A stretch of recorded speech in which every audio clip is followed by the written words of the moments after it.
are certain things students can do on their own without any assistance. There are certain things that at this point in time are completely out of reach for students. And then there's a big area in the middle, and we call this the zone of proximal development.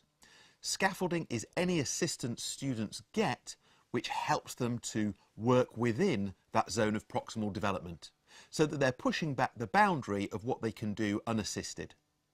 So for example, we might have a 10-year-old student. At this point in time, nuclear physics is just a little bit out of reach for them. But some of the basics of science, they very much understand without the need of any additional help. And then there is an area in between the zone of proximal development where they can learn things and start to understand things with a little bit of support from their environment. Now, scaffolding encompasses things that students do themselves as well as interventions that teachers make. So that first form we would call self-scaffolding. We might have a student who goes and gets a book and uses that book to help themselves understand some new piece of content. So they're self-scaffolding. They're using the environment in their own way to come to terms with the work, with the new information.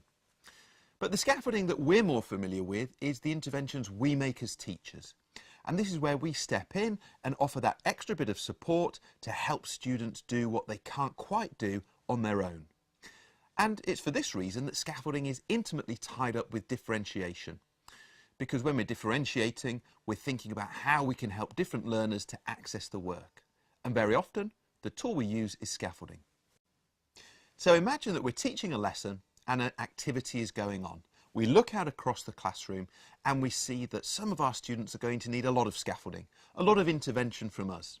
Some are only going to need a little bit, perhaps a question or a suggestion to get them on the right path.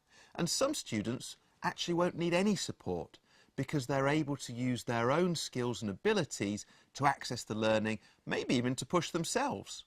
Of course, it might be that we step in with those students and offer them some more challenging work, and whether that is scaffolding or something different, I leave that question to you.